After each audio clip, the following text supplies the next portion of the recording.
ఇక్కడ ఒక వ్యక్తి యేసు ప్రభు వారిని అప్పగిస్తున్న సమయంలో ఒక వ్యక్తి ఆ యొక్క ప్రధాన యాజకుని యొక్క సైనికుని చెవి తెగనలిగాడు. ఎవరి వ్యక్తి? ఎవరైనా పేరు? ఆయన పేరు అసలు చెప్పండి. పేతురు. ఇక్కడ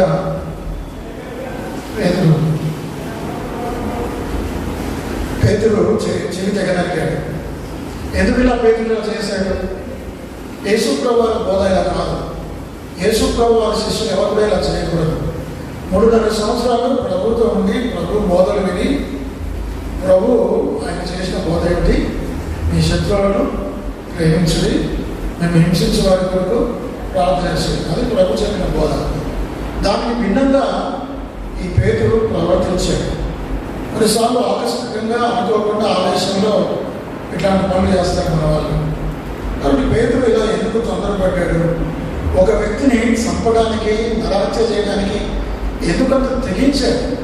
దానికి కారణాలు ఏమిటి అనేది మనం పరిశీలన చేయాలి. దానికి ఒక 3-4 కారణాలు ఉన్నాయి. మొట్టమొదటిగా అతను ప్రార్థన చేయలేకపోయాడు. చూడండి, మత్తయి సువార్త 26వ అధ్యాయంలో మరి యేసు ప్రభు వారు గెత్సేమనే తోటలో ప్రార్థన, మళ్ళీ నువ్వు బయటికి పోతుంది కూర్చోవాలి, మాట లేచిపోతుంది. యేసు ప్రభు వారు గెత్సేమనే తోటలో ప్రార్థన చేస్తున్నప్పుడు పేతురు ప్రభుతో కలిసి ప్రార్థన చేయాలి, కానీ ప్రభుతో కలిసి ప్రార్థన చేయలేకపోయాడు. ప్రార్థిస్తున్న సమయంలో నిద్రపోయాడు. మీరు ప్రార్థించకుండా నిద్రపోతే శోధనలో పడిపోతారు. యేసు ప్రభు చెప్పాడు, మీరు శోధనలో ప్రవేశించుకున్నట్లు మెలకువగా ఉండి ప్రార్థన చేయండి. ఒకవేళ మనం ప్రార్థన చేయకపోతే మనం ఎన్ని నష్టాలు చేస్తాం. మనం నష్టం చేసుకుంటాం, మన కుటుంబానికి నష్టం చేస్తాం, మన సంఘానికి, సమాజానికి నష్టం చేసే వాళ్ళగా ఉంటాం. ఇంత గొప్ప పేతురు, ద గ్రేట్ మై క్యాప్టెన్, అలాంటి వ్యక్తి, ప్రభు బోధ అనుసరిస్తున్న వ్యక్తి తొందరపాటు చేత ఒక వ్యక్తిని చంపబోయాడు. ఆ మనుకునే దాసుడు వాస్తవానికి తల ఎందుకు చేస్తున్నాం?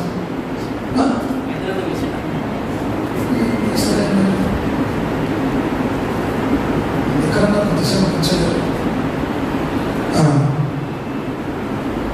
మాకు అసలే తడబాటు. యేసు ప్రభు వారు బోధలు విన్న ఈ వ్యక్తి ఎందుకు ఇలా చేసిందో మనకు అర్థం కాదు. తను చంపేద్దామని ప్రయత్నం చేశాడు. భవిష్యత్తులో ఎదిగాడేమో, వంగిలి తెరితే చెడిపోయింది. అలా ఉండకపోతే తర్వాత పోయేదేమో, పడబోయేదేమో. ఒక రోమన్ సైనికుడు కనుక జుట్టులో ఉన్న సైనికుడిని చంపవేస్తే అతని మీద దాడి చేస్తే పనిష్మెంట్ మీకు తెలుసా? క్రైమ్ పనిష్మెంట్, క్యాపిటల్ పనిష్మెంట్ అంటే సెలవులో చనిపోవాలి. ఎవరైనా డ్యూటీలో ఉన్న రోమన్ సైనికుడిని ఎవరైనా సరే అగాయిత్యం లేకపోతే అతని మీద దాడి చేస్తే అతన్ని సెలవు వేయబడాలి. ఇప్పటికే 3 సెలవులు ఉన్నాయి. యేసు ప్రభు వారి సెలవు అటువైపు ఇటువైపు 2 దొంగల సెలవులో వేలాడారు. ఒకవేళ యేసు ప్రభు వారు పేతురుని కనికరించి ఆ యొక్క మలుపు అనే దాసుని చెవి అతకబెట్టకపోతే అప్పుడు 4వ సెలవు ఉండేది. 4వ సెలవులు ఎవరు చనిపోయేవాళ్ళు? పేతురు చంపబడేవాళ్ళు. కానీ పేతురు చనిపోకుండా ప్రభు కాపాడాడు. కొన్నిసార్లు మన తొందరపడిన తరాన్ని కూడా ప్రభు సహిస్తాడు, మళ్ళీ క్షమిస్తాడు, సమకూరుస్తాడు. కాబట్టి ఈసారి వెళ్ళొద్దు, బయటికి వించండి, ఇదైనా బయటికి లేవద్దు, బయటికి పోతే అక్కడికే అక్కడికే ఉంది. 4వ సెలవు ఉండేది, మీకు తెలుసా? కాబట్టి పేతురు చంపబడకుండా కాపాడాడు యేసుక్రీస్తు ప్రభువారి దయ వల్ల. ఎందుకు ఇలా పేతురు చేశాడంటే ప్రార్థన లేని ప్రార్థించుకుంటే, ప్రార్థన చేసేవాళ్ళు పాపం చేయరు, పాపం చేసేవాళ్ళు ప్రార్థన చేయరు, ప్రార్థన చేసేవాళ్ళు పాపం చేయరు, పాపం చేసేవాళ్ళు ప్రార్థన చేయరు. అంతే, అదొక రూల్ అది. కాబట్టి మీరు ఏం చేస్తున్నారు?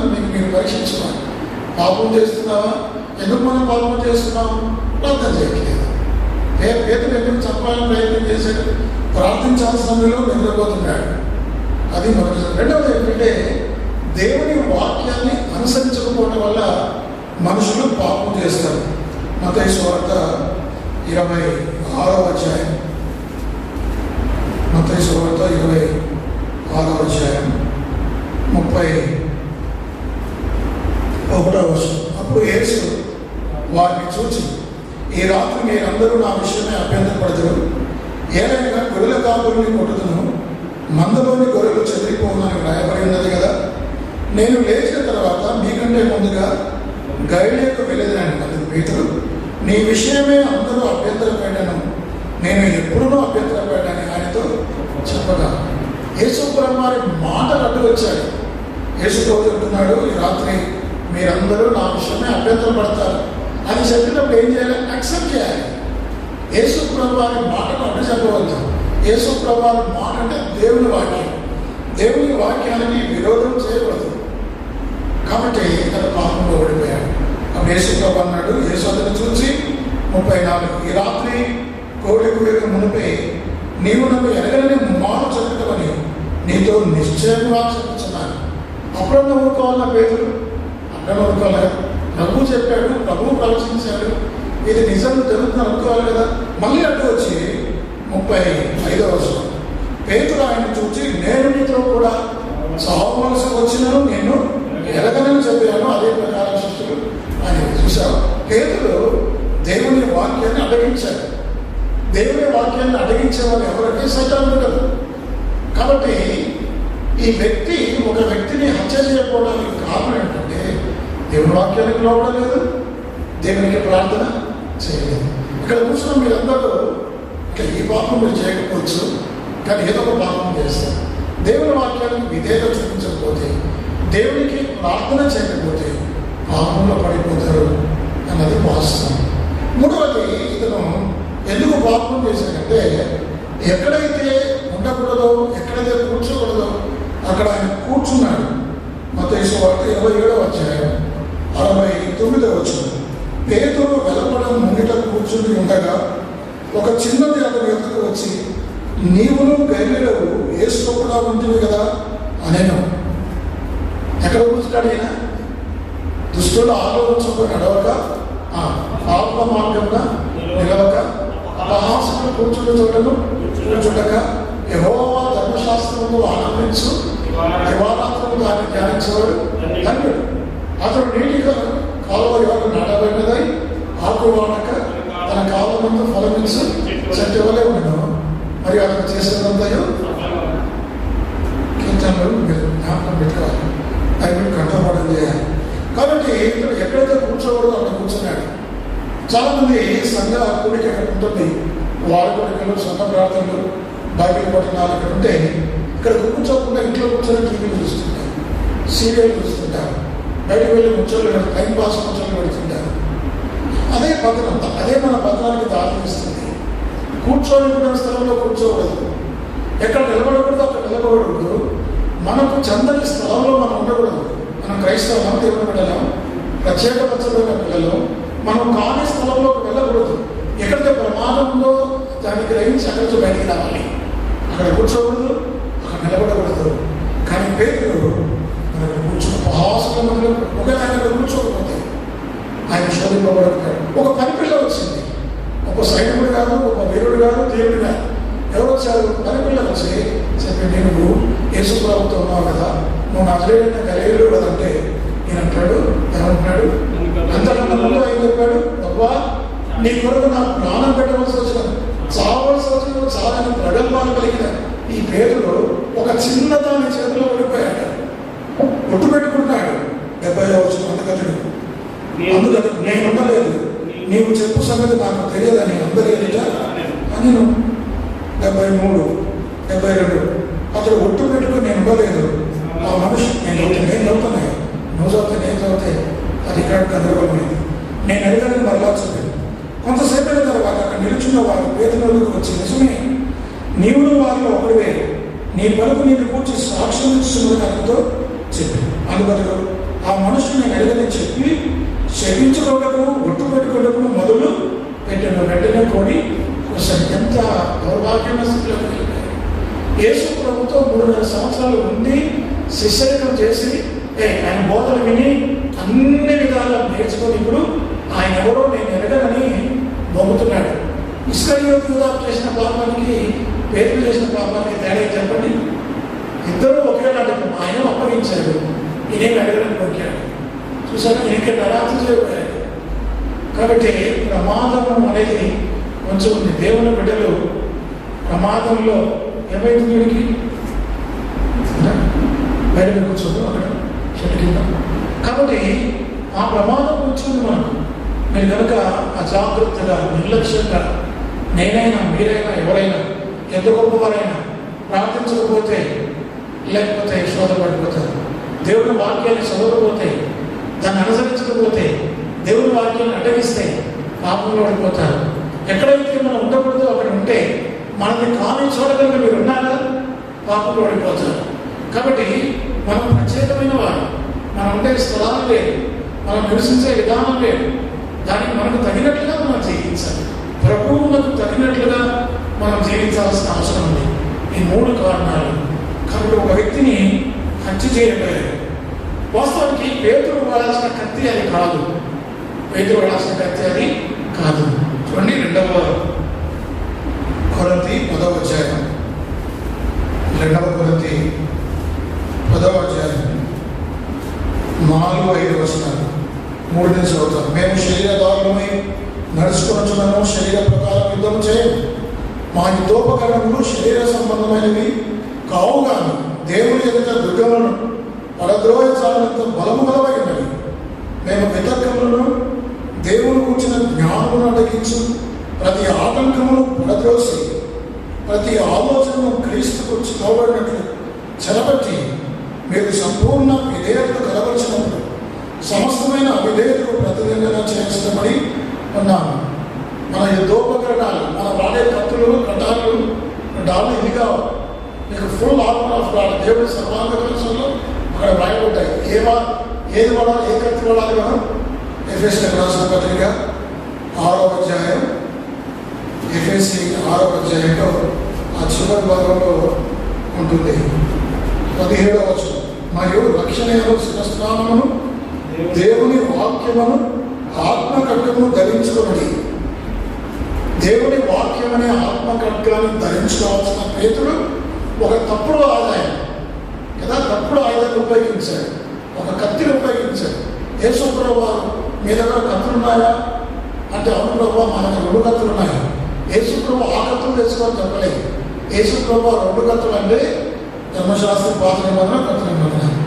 దేవుని వాక్యం అనే ఖడ్గం గురించి ఆయన మాట్లాడుతుంటే వీళ్ళు అనుకుంటారు ఈ కత్తులు అనుకుంటారు. మీ చేతిలో ఏ కత్తులు ఉన్నాయి? మన యుద్ధోపకరణాలు ఏమిటి? మన శత్రువును జయించడానికి మనం వాడే ఆయుధాలు ఏమిటి? కొన్నిసార్లు మనం భౌతికంగా చంపకపోయినా కొన్నిసార్లు మనం కూడా హత్య చేస్తాం కదా. తన సహోదరుని ద్వేషించేవాడు నరహంతకుడు, తన సహోదరుని ద్వేషించేవాడు నరహంతకుడు, నరహత్య చేస్తాడు. అక్కడ వాడిన ఆయుధం ఏంటిది? ద్వేషం అనే ఆయుధం. ఈ ద్వేషం అనే ఆయుధం చేత ఒక వ్యక్తి నువ్వు చంపేస్తావు. నువ్వు అనుకుంటావు, నేను అనుకుంటున్నాను నేను ఎవరిని చంపలేదే, ఏది నా చేతిలో కత్తుందా ఏముంది అనుకుంటాను. కానీ కత్తులు, ఖడ్గాలు మన చేతులు లేకపోయినా మన దగ్గర తప్పుడు ఆయుధాలు ఉన్నాయి. ఈ తప్పుడు ఆయుధాల వల్ల అవతల వ్యక్తిని చంపివేస్తున్నాం. ఏ సహోదరుని మరి ద్వేషించిన వారిని నిత్యజీవం ఉంటుందని 1 యోహాను 2వ అధ్యాయం 4వ అధ్యాయం ఆ మాటలు రాయబడ్డాయి. కాబట్టి కత్తిలాంటి ప్రవర్తన, కత్తిలాంటి మాటలు కొంతమంది సామెత గ్రంథం 12వ అధ్యాయం 18వ చదవండి. సామెతలు 12:18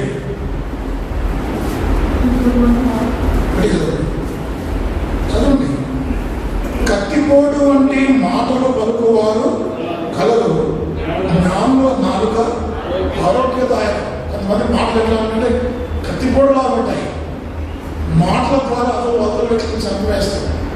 మాటల ద్వారా అవతల వారిని డీగ్రేడ్ చేస్తాం, అవమానపరుస్తాం.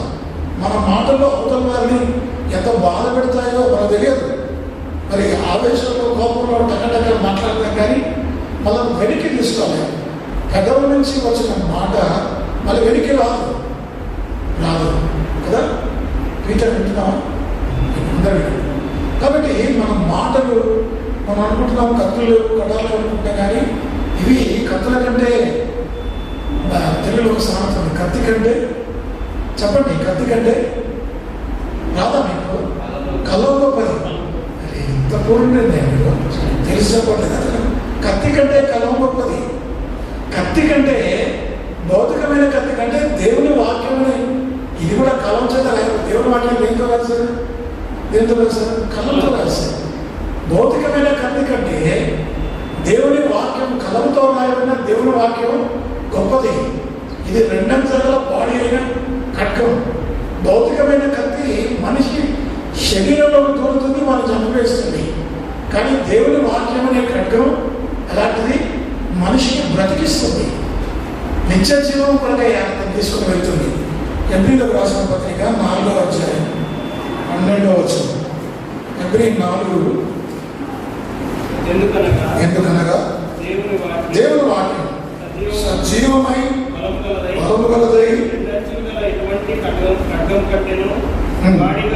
వాడిగా ఉండి ప్రాణాత్మలను ఇళ్లను మూలుగును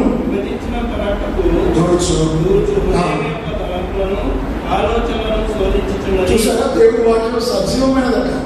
రెండంతగా వాడిగా కట్ట. మనకు అతను ఒకవైపు పదులు ఉంటుంది. దేవుడి వాక్యం రెండంతలు. దేవుడి వాక్యం సజీవమైనది. It's a living word and also powerful word.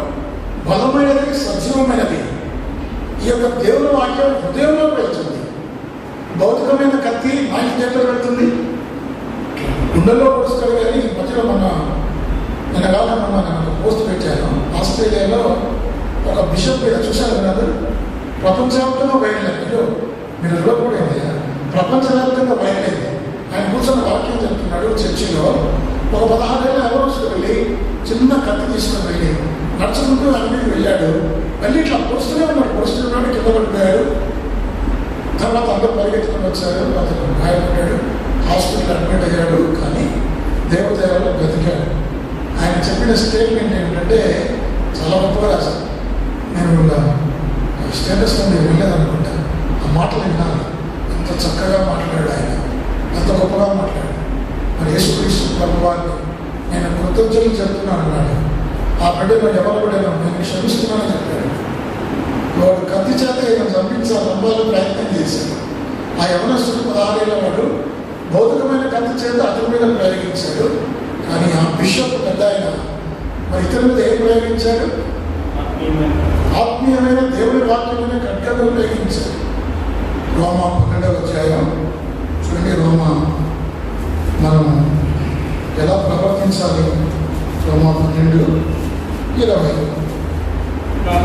కాబట్టి నీ శత్రువు ఆకలి వదిలి ఉంటే అతనికి భోజనం పెట్టు, తప్పుకొని ఉంటే దాహము అలాగూ చేయటం వలన అతని తల మీద నిప్పులు కుప్పగా పోయేందుకు కీడు వలన చేయింపబడక మేలు చేత కీడు. అవతల వ్యక్తి కత్తి వాడితే మనం అదే కత్తి వాడద్దు. అదేంటంటే కీడుకు ప్రతికీడు చేసినట్లు అవుతుంది. అవతల వ్యక్తి భౌతికమైన కత్తి వాడితే మనం ఆత్మీయమైన కత్తి వాడాలి. అర్థమైందా?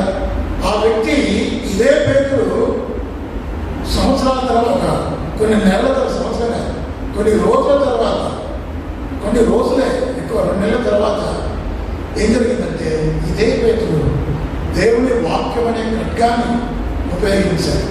అంతకుముందు భౌతికమైన కత్తిని పెట్టుకొని ఒక వ్యక్తిని చంపబోయిన ఈ పేతురు, అయ్యో నేను వాడవలసిన కత్తిని కాదు, ఎంత తప్పు చేశాను ప్రభా, నన్ను క్షమించు. మన కత్తులు ఇలాంటి కత్తులు మనం వాడుతున్నాం. ఇంకో కత్తి ఉంది బైబిల్లో, దాన్ని కూడా 2 అంచెల వాడేలా కత్తి అంటది. అంటే దేవుని వాక్యం అది కూడా ఉంది. చాలా ప్రమాదకరమైన కత్తి. సామెతల గ్రంథం 5వ అధ్యాయం. సామెతల గ్రంథం 5వ అధ్యాయం 3-4 వచనం. జాల స్త్రీ పిల్లల నుండి తీరే కారణం దాని నోటి మాటల నూనె కంటే నూనెపైనవి. దానివల్ల కలుగు ఫలము ముసిలి పండంతా చేయదు. అది 2 అంచులు గల కత్తి అంతా పదును గలది. ఈ జారస్త్రీ అనేది ఎలాంటిదంటే 2 అంచుల అంటే ఎట్లానే ఉంటుంది. ఇట్లా తింటే ఈ పంజాబ్ సిక్కులు ఉంటాయి, వాళ్ళకి పొడవైన కత్తులు ఉంటాయి. ఏమంటారు? ఈ పొడవైన కత్తులు ఏమంటారు? తల్వార్.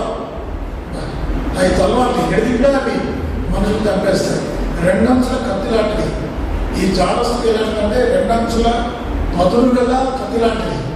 ఆ కత్తి ఎంతమంది చంపిందో ఈ జారస్త్రీ ఎంతోమంది పురుషులు దాని చేతిలో చనిపోయారు. కాబట్టి దేవుని బిడ్డలైన మనం కూడా కత్తులు, యుద్ధోపకరణాలు శరీర సంబంధమైన వాడకూడదు. తర్వాత పేతురు పశ్చాత్తాపడ్డాడు, ప్రభా నన్ను క్షమించు, నేను ఈ కత్తిగలయ్యా, ఇన్ని సంవత్సరాలు నీతో ఉంది, నీ దగ్గర శిష్యరికం చేసి నీ ద్వారా మేలుకొంది, నువ్వు ఎక్కడ కూర్చుంటే అక్కడ నీ ద్వారా ఆ రూపాంతరకుండ మీద మోసే ఏలియాను నేను చూశాను, నీ ద్వారా మరి సముద్రం మీద నేను నడిచాను, నీ ద్వారా ఎన్ని అద్భుతాలు నేను చూశాను చేశాను ప్రభా. ఇంత బ్రతుకు ఆఖరికి ఒక వ్యక్తిని చంపడానికి ప్రయత్నం చేశాను, ఎంత పాడుపడి చేశాను ప్రభా, నన్ను క్షమించాలి. ఎంత ఏడ్చాడు. కాబట్టి నేను మీకు చెప్తున్నాను, ఒక వ్యక్తి పాపం చేయడానికి కారణాలు ఏంటో చెప్పాను, తర్వాత పాపంలో వచ్చే ఫలితాలు ఏంటో కూడా మీకు చెప్తున్నాను. కాబట్టి ఈ కత్తులు, కటాలు, ఈ దూషణ మాటలు, కత్తిపోటు వంటి మాటలు, అయితే ఇందాక మనం చెప్పుకునే కూడా ద్వేషం అనే కత్తి, ఇలాంటివన్నీ మనం విడిచిపెట్టాలి. మన యుద్ధోపకరణాలు శరీర సంబంధమైనవి కావు. శరీరం ఏం చేస్తుంది, కత్తి ఏం చేస్తుంది, ఒక వ్యక్తిని చంపుతుంది. ఇదే పేరులో అపోస్తల కార్యములు 2వ అధ్యాయం 37వ వచనం చదువు. 2:37. నొచ్చుకొని సహోదరులారా నొచ్చుకొని కింద ఫుట్నోట్లు ఏముంది, పొడవబడి. అప్పుడేమో పొడిచాడు యేసుప్రభువు ఉన్నప్పుడు, అది భౌతికమైన కత్తితో పొడిచాడు, ఒక వ్యక్తిని హత్య చేయబోయాడు. అర్థమైందండి. ఇక్కడ కూడా ఇంకో కత్తి వాడాడు. ఏ కత్తిది? దేవుని వాక్యం అనే ఖడ్గం. పెంతెకోస్తు దినాన పరిశుద్ధాత్మ దేవుడు దిగి వచ్చినప్పుడు పేతురు లేచి దేవుని వాక్యాన్ని వివరించడం మొదలుపెట్టాడు, సువార్త ప్రకటించడం మొదలుపెట్టాడు. దేవుని వాక్యం అనే కత్తి వారి మీదకి విసిరినప్పుడు వారు ఇంచుమించు 3,000 మంది బ్రతికారు. వారి హృదయం లోపలికి పొడవబడింది. ఈ దేవుని వాక్యము సజీవమైనదై, బలము గలదై, రెండంతల వాడిగల ఇటువంటి అది మన హృదయంలోకి తలపులకు దూర్చున్నది. ఇందాక మనం చదివాం కదా, దేవుని వాక్యానికి అంత శక్తి ఉంది. చాలా మంది గొప్పగా చెప్పారు, కత్తి కంటే కలం గొప్పదని. కత్తి ఏం చేస్తే ఒక వ్యక్తిని చదువుతుంది, ఒక మంచి బోధ, ఒక మంచి వాక్యము కొన్ని వేల మంది రక్షిస్తుంది. ఇదే పేతురు దేవుని వాక్యాన్ని ఖడ్గాన్ని ఉపయోగించినప్పుడు ఇంచుమించు 3,000 మంది రక్షణ పొందారు. శరీరం అనే కత్తి, భౌతికమైన కత్తి కడుపులోకి వెళ్తుంది, మనిషిని చంపివేస్తుంది. దేవుని వాక్యం అనే కత్తి నీ హృదయంలో దూరి నిన్ను నిత్యత్వం కొరకే బ్రతికిస్తుంది. కాబట్టి మీరు ఏం పడుతున్నారు? కోపము, ద్వేషము, అసూయ, దూషణ మాటలు, నోటబూతులు, అబద్ధాలు, వీటన్నిటిని విడిచిపెట్టాలి. క్రైస్తవులు ఇవి తగదు, ఇవి మనకు తగవు. కొలస్సీలకు రాసిన పత్రిక 3వ అధ్యాయం, అది మనకు తగవని పౌలు చెప్తున్నాడు. మనం వాడే ఆయుధాలు అవి కావు.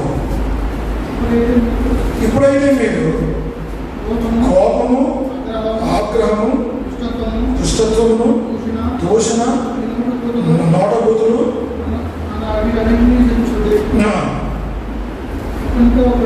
ఒకరితో ఒకరు అర్థమాడకుడి. కాబట్టి ఇట్లాంటివన్నీ మనం విడిచిపెట్టాలి. కాబట్టి కత్తులు, కుట్టాలు, దేవుడి బిడ్డలం, ప్రత్యేకమైన బిడ్డలం, మనం ఎలాంటి కత్తులు వాడాలి, ఎలాంటి మనం వాడించవలసిన అవసరమైన ఉంది. దేవుని బిడ్డలం ఎంత భక్తులంగా మనం జీవించవలసిన అవసరమైన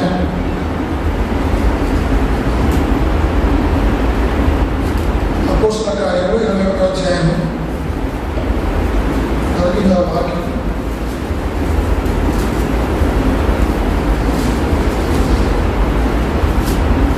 అపోస్తల కార్యం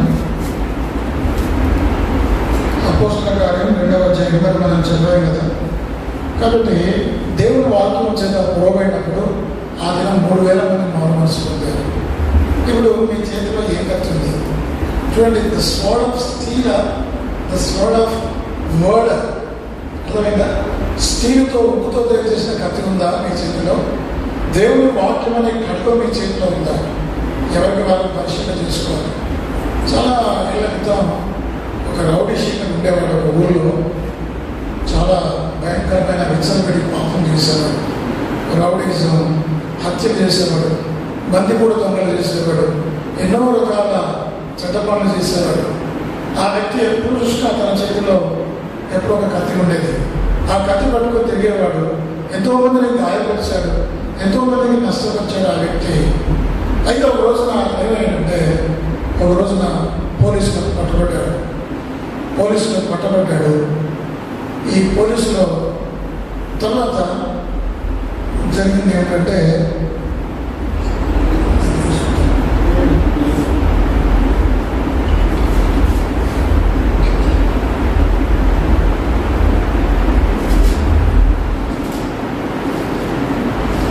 ఏదో వాక్యం మీరు చెప్తున్నాను మర్చిపోయినా. గొడవపడి కాబట్టి మన చేతిలో ఏ కత్తి ఉంది అది మనం జాగ్రత్తగా చూసుకోవాలి. మనకు తగినవి ఇవి మీకు తగిన మాట పౌలు రాశాడు, ఎక్కడ రాసిన దొరకట్లేదు. మనకు ఏదైతే తగినాయో మన యుద్ధోపకరణాలు ఏమిటో అవే మనం వాడాలి. విచారం ఏంటంటే ఇక్కడ కథ చెప్తున్నాను స్టూడియో గురించి. అయితే ఆ వ్యక్తి ఏం చేశాడంటే ఇలాగ హత్య చేసుకుంటూ, చెడ్డ పనులు చేసుకుంటూ, దుర్మార్గం పనులు చేసుకుంటున్నాడు. ఉన్న తర్వాత ఒక రోజు పట్టుబడ్డాడు. పోలీసులకు పట్టుబట్టాడు. కోర్టు ముందు జడ్జి ముందు ప్రవేశపెట్టారు. తీసుకెళ్ళి అతను చెరసాలలో వేశారు.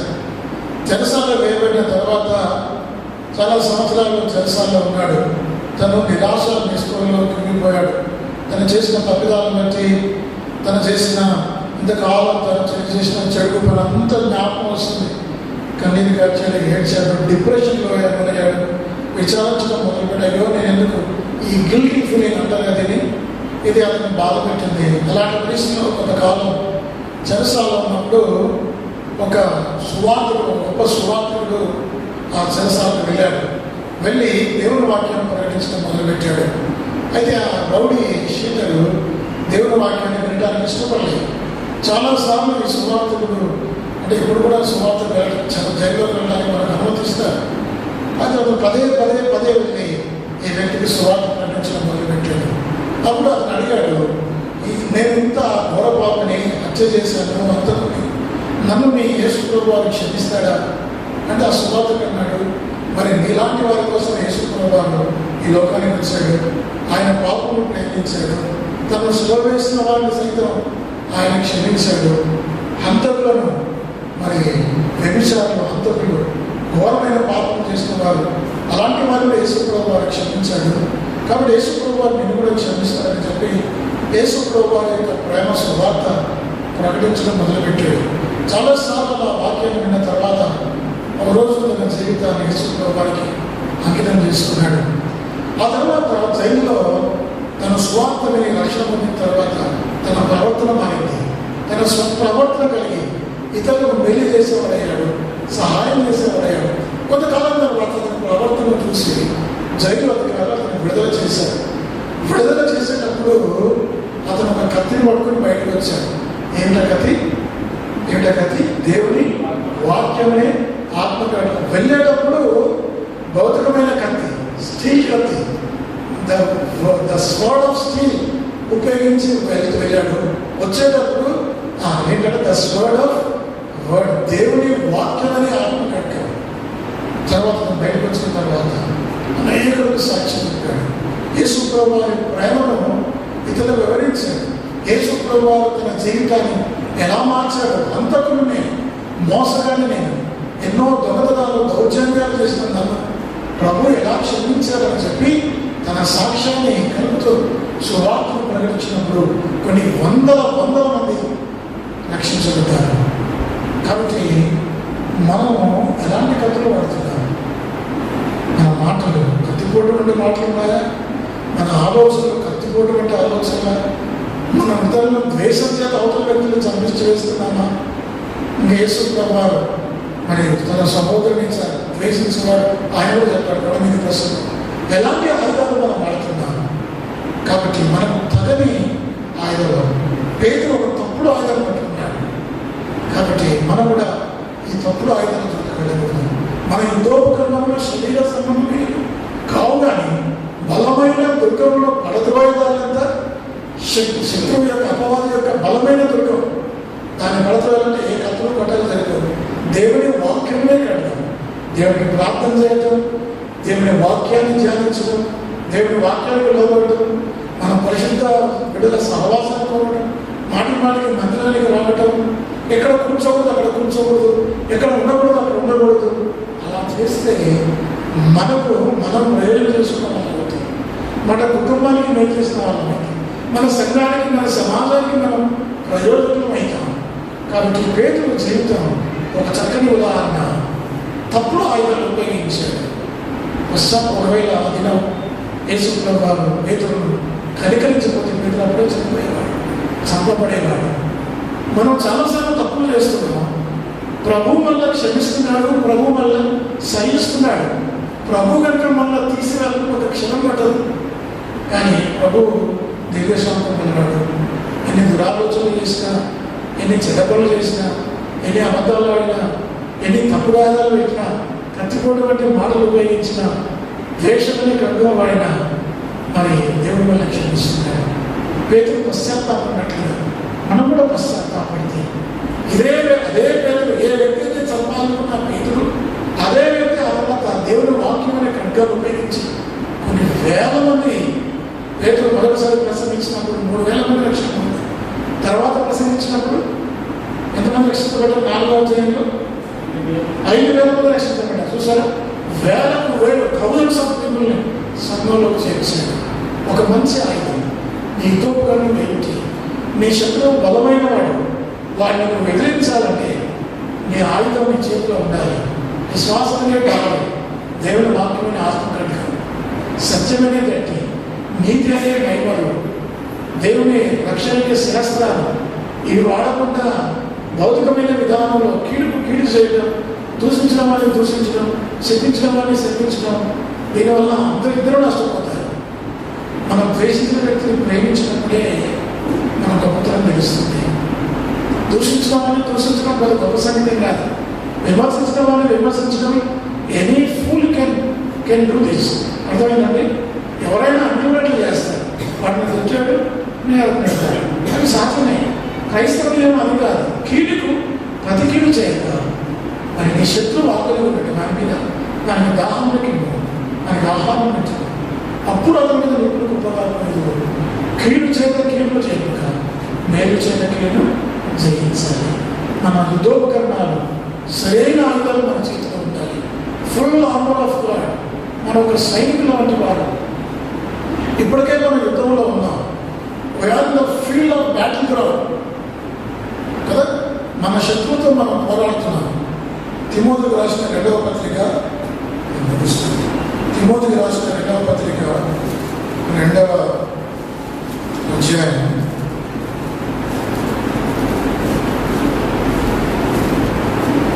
2వ వచనం 3వ వచనం. క్రీస్తు యేసు యొక్క మంచి సైనికుల వలె నాతో కూడా శ్రమను, అంటే ప్రతి క్రైస్తవుడు ఒక సుశిష్టమైన సైనికుడు. సాల్వేషన్ ఆర్మీ ఒక సంఘం ఉంది. అంటే రక్షణ వారు దాని పేరు ఆ సంఘం లేదు. అంటే రక్షింపబడిన ప్రతి వ్యక్తి కూడా ఒక సైనికుడు, ఒక యోగుడు. సైనికుడికి ఆయుధాలు ఉండాలి. మనం కూడా సైనికులమే. మన క్రీస్తు సైనికులు. మన ఆయుధాలు ఏమిటంటే విశ్వాసమే కాదు, దేవుడి వాక్యమే ఆత్మకంట, ప్రార్థన, తర్వాత సత్యమైనట్టు, నీతి అనే నైవం, ఇవన్నీ కూడా మనం ధరించాలి. అప్పుడు శత్రువులు మనం జయిస్తాం. విజయవంతమైన క్రైస్తవ జీవితం జీవిస్తాం. అలా మనందరం కూడా మరి తప్పుడు ఆయుధాలు వాడకుండా సరైన ఆయుధాలను ఉపయోగించి ఇతరులను ప్రేమ చేత తెలుసుకుంటాం. దేవుడు వాక్యం చేత నశించిన ఆత్మలు సంఘంలో చేర్చుతాం. ఆ విధంగా చేయడానికి దేవుడు మనకు